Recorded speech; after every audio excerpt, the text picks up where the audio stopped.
नमस्कार. मी अरविंद आठले. सध्या संतांच्या उपदेशाविषयी आपण बोलत आहोत. साधकांनी काय काय पाळलं पाहिजे, त्याच्यात कशी काय काय प्रगती होते, पायऱ्या कोणत्या, हे सगळं संतांच्या अनुभवातून, त्यांनी लिहिलेल्या अनुभवातून आपण पाहतो आहोत. थोर साहित्यिक आणि संत, मी त्यांना संतच म्हणेन, के.व्ही. बेलसरे यांचं एक पुस्तक माझ्या वाचनात आलं आणि त्यातला त्यांनी केलेला जो सारांश आहे तो मी आपल्यासमोर ठेवू इच्छितो. जिथून जे चांगलं मिळेल ते घ्यावं. सत्पुरुष हे सगळे सत्पुरुष असतात, ते ईश्वराचे अंश असतात आणि ते बोललेलं जे काही असेल ते ईश्वराचं समजून आपण घ्यावं, गुरुचं समजून आपण घ्यावं. कुठलाही भेदभाव करू नये कुठल्याही देवतेमध्ये. आपली उपास्य देवता समजा दत्त आहे म्हणून आपण शंकराची हे करू नये, अवहेलना. सगळे आपल्यासाठी सारखेच आहेत. आपल्या अज्ञान असल्यामुळे आपल्याला ज्ञान होण्यासाठी समजा तुम्हाला गणेश दिलेले आहेत किंवा दत्त दिलेले आहेत.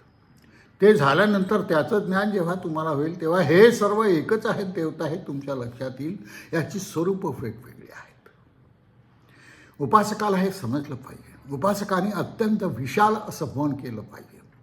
हे मन जेवढं विशाल होईल तेवढा तो त्या अहमकडे, मीकडे, मीचं ज्ञान होण्याकडे जवळजवळ पोचेल आणि ते ज्ञान झाल्यानंतर तुमच्या मनाला अतीव शांतता आणि समाधान मिळेल. समाधान मिळणे हे जीवनाचं आपलं ध्येय आहे आणि यासाठी आपण प्रयत्न करावेत. ज्या कोणाची मदत मिळत असेल तिथून ती घ्यावी आणि ती आपल्या गुरूंनी त्यांच्याद्वारे दिली आहेत असं समजावं. म्हणजे तुमच्यामध्ये द्वैत होणार नाही.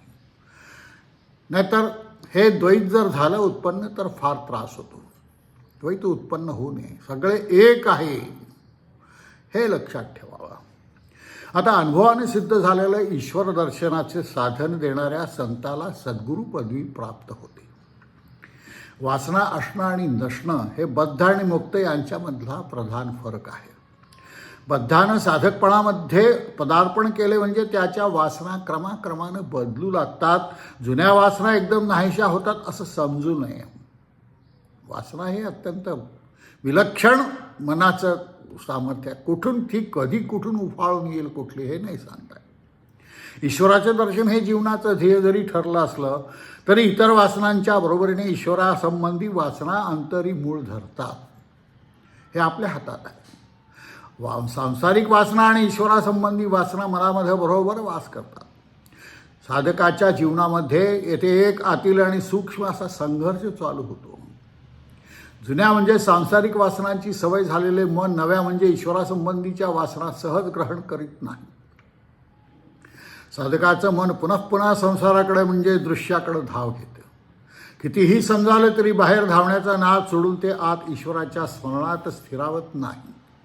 मनाची ती सवय मोडून त्याला आत वळवण्यास आणि आत वळवून त्याला ईश्वराच्या स्मरणात रमण्यास साधकाला आपल्या मनाशी अक्षरशः झटापट करावी लागते. रात्रंदिवसा आम्हा युद्धाचं प्रसंग हे जे म्हटलेलं आहे तुकारामांनी त्याचं हे प्रत्यंतर आहे.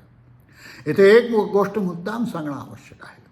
ती ही की माणसाने ईश्वर दर्शनाचं ध्येय निश्चित करून चिकाटीने मनाला ईश्वराच्या स्मरणात गुंतवून ठेवण्याचा अभ्यास केला तर तो कधी वाया जात नाही.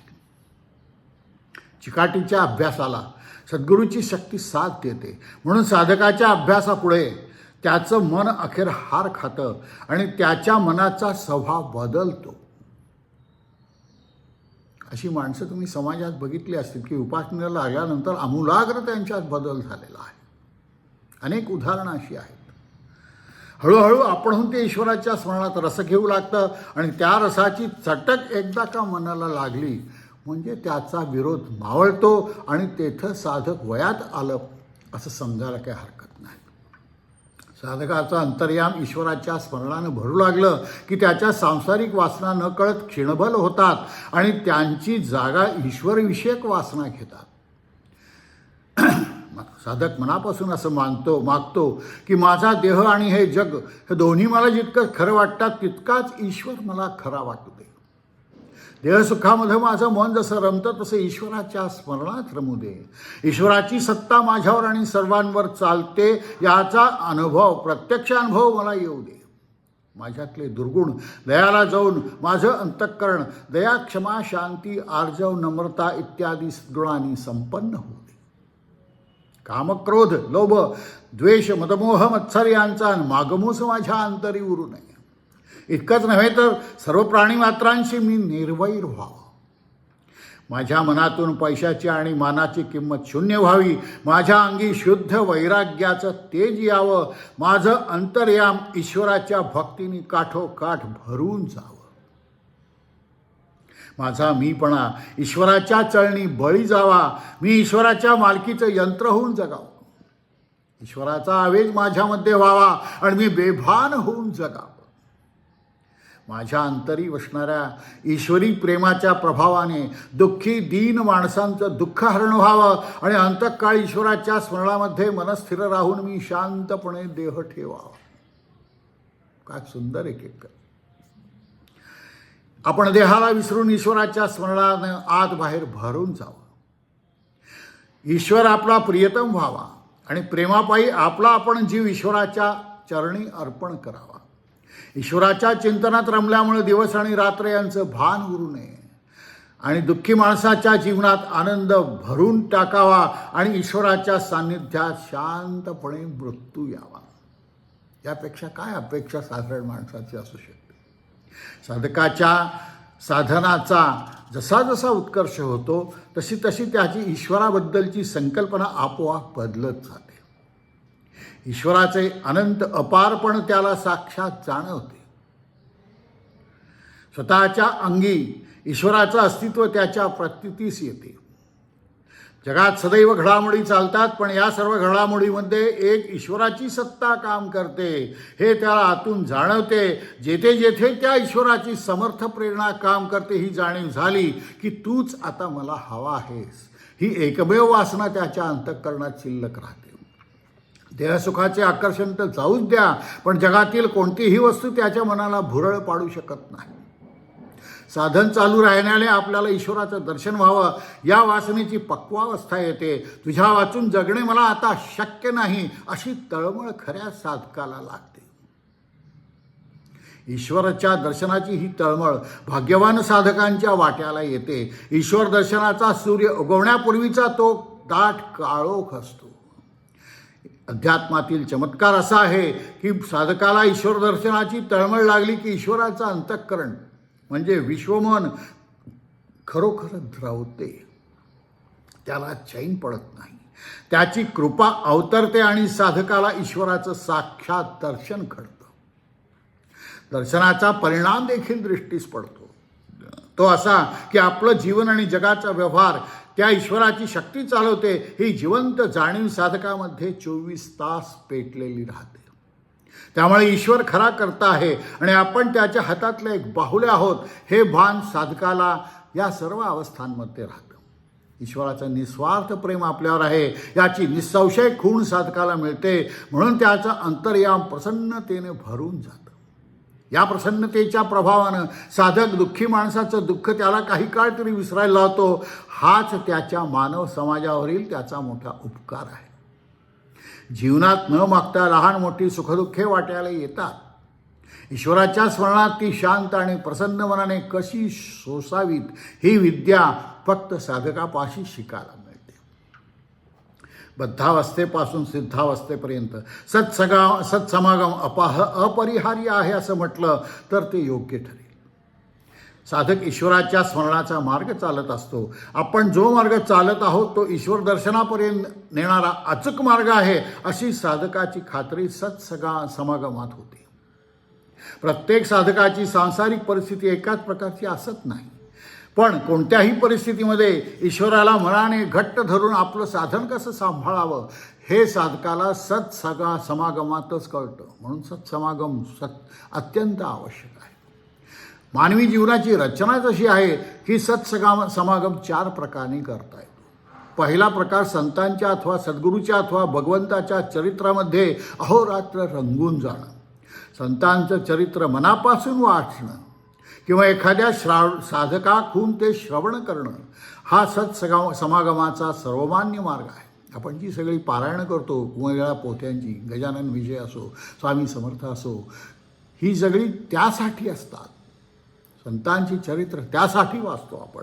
प्रत्येक संत जीवापलीकडे ईश्वराचं स्मरण सांभाळतो. जीव ओतून ते स्मरण करीत असता संत ईश्वराला शरण जातो. ईश्वराच्या चरणी तो आपला मीपणा विसर्जित करतो. या समर्पणातून ईश्वराची कृपा त्याच्यावर अवतरते. प्रत्येक संताचं चरित्र ईश्वराच्या अस्तित्व निष्ठेने ओतप्रेत भरलेलं असतं.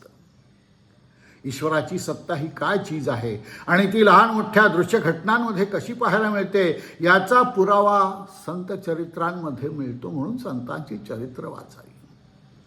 शिवाय संत झाला तरी त्याच्या जीवनात शुभाशुभ प्रसंग येतातच. मानवी देह त्याने धारण केला, सगळा सुखदुःख आहे. संतही त्याला अपवाद नाहीत, परमेश्वरही अपवाद नाही. अगदी कृष्ण घ्या, राम घ्या, यांच्या वैयक्तिक जीवनात सुख आणि दुःख दोन्ही भरपूर होते. या सर्व प्रसंगामध्ये ईश्वरावरील निष्ठा अभंग कशी टिकवावी, नामाच्या बळाने विकारावर स्वामित्व कसे गाजवावे, नाम आणि लौकिक यांना न भूलता आपली विरक्ती आणि अनासक्ती कशी सांभाळावी आणि साधनाची सूक्ष्मता जशीच्या तशी कशी जपावी, या गोष्टी संत चरित्रावरूनच शिकायला मिळतात. संतांच्या जीवनामध्ये अथपासून इतिपर्यंत ईश्वराचं अखंड स्मरण ओवलेलं असतं. वाटेल ते घडले तरी त्याला धक्का लागू न देण्याची खबरदारी प्रत्येक संत घेतो. संतांच्या किंवा सद्गुरूच्या चारित्र्याने मन भरून गेलं तर साधकाचं चरित्र तसाच आकार घेण्याची शक्यता असते. त्याच्या अंतरी क्रांती घडून येते. त्याच्या साधनामध्ये मोठी अध्यात्मशक्ती निर्माण होऊन तो सरळ ईश्वर दर्शनापर्यंत पोचतो आणि सद्गुरूला जे जे आध्यात्मिक अनुभव आले असतील ते सारे अनुभव त्या साधकाला येतात. संत हयात असेल तर देहाने त्याच्या सहवासात राहणे हा दुसरा प्रकार. समकालीन संतांचा सहवास लाभणे आणि तोही निकट आणि दीर्घकाळ लाभणे हे भाग्याचं लक्षण समजावं. पण असा सहवास करण्यामध्ये काही अडचणी असतात. समकालीन संतांचं दर्शन होऊन त्याच्यावर श्रद्धा बसणं काही सोपं नाही. एक वेळ श्रद्धा बसते पण ती शेवटपर्यंत टिकवणं अत्यंत अवघड जातं. शिवाय कोणत्याही सामान्य साधकाला 12 महिने 18 काळ संतांच्या सहवासात राहणं शक्य नसतं. संसारी साधकाला संतांच्या सहवासाला कायम राहणं जवळजवळ अशक्य असतं. पण समजा एखादा साधक सर्व अडचणी शोधून संतांच्या घरी राहिला, अगदी 24 तास दोघं बरोबर राहिले, तरी असे बरोबर राहण्यामध्ये 2 धोके असतात. एक, त्या संतांच्या अति निकटपणामुळे त्याचं विभूतीपण म्हणजे त्याचा आध्यात्मिक थोरपण विसरण्याचा संभव असतो. अनेक लोकांना आपण गुरुच्या बरोबरीचे वाटायला लागतात. मी हे अनुभव घेतलेला आहे. त्या संतांच्या वागण्याबद्दल मनात अनेक विकल्प होण्याचा संभव असतो. विकल्प हा श्रद्धेचा मोठा शत्रू असल्यामुळं तो साधकाच्या श्रद्धेला धक्का दिल्याशिवाय राहत नाही. श्रद्धेला धक्का बसला की साधकाच्या साधनाला तडा गेलाच. त्याचं मन विचलित होतं आणि त्यामुळं त्याचा परमार्थ लटका पडतो. हे फार धोके अत्यंत चांगल्या रीतीने समजावून दिलेले आहेत. संतांच्या ग्रंथांमधील ईश्वर आणि त्याचं दर्शन याबद्दलच्या विचारांनी आपलं अंतर्याम भरून टाकणं. संतांचा ग्रंथ म्हणजे त्या संतांची वाङ्मयी मूर्ती होय. तो ग्रंथ आरंभापासून अंतापर्यंत उच्च आणि पवित्र आध्यात्मिक विचारांनी भरलेला असतो. ग्रंथाच्या पवित्र भावनेने अभ्यास करून त्यातील विचार आत्मसात करणे ही त्या संतांची संगत होय. म्हणून ज्ञानेश्वरी, एकनाथी भागवत, तुकारामाची गाथा त्यासाठी वाचतो. त्यांच्या सहवासात असतो आपण. संतांचा ग्रंथ आत्मबुद्धीने लिहिलेला असतो. आपण बहिर्मुख अशा व्यवहारी बुद्धीने त्याचा अर्थ बरोबर समजू शकत नाही. म्हणून एखाद्या संतांकडून किंवा चांगल्या साधकाकडून तो समजावून घ्यावा लागतो. संतानं सांगितलेल्या अर्थानं साधकानं आपलं अंतर्याम भरून टाकलं तर त्याची देहबुद्धी मरते आणि आत्मबुद्धी तिची जागा घेते. हे सर्व खरे, पण ईश्वराबद्दलचे विचार अतिसूक्ष्म असतात. जे विचार मनामध्ये सतत टिकवणं सोपं नाही. अर्थात त्याला जे साधेल तो उच्च प्रतीचा साधक समजावा. दृश्यांत आणि प्रपंचात रमणाऱ्या मनाला सतत ईश्वर दर्शनाच्या विचारात रमवणं हे आध्यात्मिक व्यक्तीचं काम आहे. ईश्वराचं अनुसंधान हा ईश्वर दर्शनाचा रामबाण उपाय आहे. ईश्वरासारखाच तो सनातन आहे. ईश्वराचं अनुसंधान राहण्यास ईश्वराचं स्मरण राहावं लागतं, पण ईश्वराचं स्मरण राहण्यास ईश्वराच्या नामासारखा दुसरा मार्ग नाही. ईश्वराच्या नामामध्ये ईश्वराच्या अस्तित्वाची निष्ठा असते, त्याच्या संरक्षणाची भावना असते आणि त्याच्या आपलेपणाची जाणीव आहे आणि त्या कर्तेपणाची श्रद्धा आहे. म्हणून ईश्वराच्या नामाची संगत सर्व संतांना अतिशय मान्य आहे. नामस्मरणामध्ये ईश्वराचं अनुसंधान सहज टिकतं. त्याचा अर्थ असा की नाम घेणारा साधक ईश्वर दर्शनाविषयी अतिशय तत्पर होतो. तत्परतेमुळे त्याला ईश्वराचं चिंतन नामागणिक घडतं आणि पुढे ईश्वराच्या चिंतनाला नामाच्या चिंतनाचं स्वरूप येतं. नामचिंतनाची अवस्था प्राप्त झाली म्हणजे साधकाच्या मनाला नामाची धुंदी चढते. जिवंत माणसाच्या देहाला जिवंतपणा जसा व्यापून राहतो तसे साधकाच्या अंतःकरणाला नामाचं स्मरण व्यापून राहतं. हीच ईश्वराच्या नामाची संगत होय. संतांना नामाची संगत केव्हाही आणि कुठेही लाभते. साधकाला तिच्यासाठी सावधपणे प्रयत्नशील व्हावं लागतं. संतांचा ईश्वराशी जिव्हाळ्याचा संबंध असतो. त्यांचं अंतःकरण प्रेमाने भरलेलं असतं, म्हणून संतांचं नामस्मरण रसमय होय. साधकाला ईश्वराशी एखादा संबंध जोडून तो गाढ करावा लागतो. यामध्ये शुद्ध आपलेपणाचा भाव स्थिर होण्यास वेळ लागतो. त्यामुळं साधकाला नाम घेताना एक प्रकारचा मानसिक ताण पडतो. साधकाला ईश्वराकडे काहीच मागायचं नसतं, तरीही तुझ्या नामामध्ये मला रस येऊ दे असं मागणं उरतंच. संतांनी ईश्वराचं नाम सिद्ध केलेलं असतं. ते नाम साधकाला सद्गुरूकडून मिळतं. सद्गुरूनं दिलेलं नाम ईश्वरी शक्तीचं निधान असतं. तुरीयेतून आलेलं ते नाम साधकानं जपलं म्हणजे प्राणापलीकडे सांभाळलं तर त्याला देखील तुरीय अवस्था प्राप्त होते. म्हणून कुठलंही नाम ग्रंथ वाचून घेऊ नये. ते योग्य अशा व्यक्तीकडून घ्यावं, कारण त्याने ते सिद्ध केलेलं असतं. नामस्मरण करताना प्रथम सद्गुरूचं स्मरण होत राहील, नंतर त्याचं सानिध्य लाभेल. त्या सानिध्यामध्ये समागमाचा खरा अनुभव येतो. संतानं दिलेलं नाम म्हणजे नुसता मंत्र किंवा शब्द समूह नव्हे, सतत स्पंदनशील असणारी अशी ती ईश्वराची प्रतिमा आहे. नाम ही प्रतिमा आहे. माणसाच्या हृदयात चैतन्याच्या स्पंदनाचा जो सूक्ष्म नाद असतो त्याचं ते एक व्यक्त रूप असतं. साधक अभ्यासाने त्यात रमू लागला की कुंडलिनी जागृत होते. साधक अंतर्मुख होऊन नादब्रह्मामध्ये लीन होऊ लागतो. या लीन होण्याच्या अवस्थेमध्ये त्याला ईश्वराचा स्पर्श होतो. तेथच त्याला सद्गुरूचा सहवास लाभतो. आरंभी नाम घेताना शब्दोच्चारण कर्म घडतं. कित्येक वेळा त्या कर्मामध्ये ईश्वराचा आणि सद्गुरूचा विसर पडतो. पण साधकाने चिकाटी धरली तर त्याचं नाम सूक्ष्मात प्रवेश करतं. तेथे त्याची वृत्ती दृश्याला मागे टाकते आणि नामाला झोंबते. अखेर ईश्वर, त्याचं नाम आणि साधक यांचा मधुर असा संगम होतो. वैखरीपासून तो परेपर्यंत नामाचा विस्तार आहे. जो नाम घेतो त्याच्या अंतःकरणाचा असाच विस्तार होत जाऊन तो अखेर विश्वमनाशी लीन होतो, समरस होतो. सत्समागमाचा आधार घेऊन ईश्वराच्या स्मरणाचा अभ्यास चालू असताना साधकाला काही पथ्य पाळावी लागतात. एक, इंद्रियावर नियंत्रण.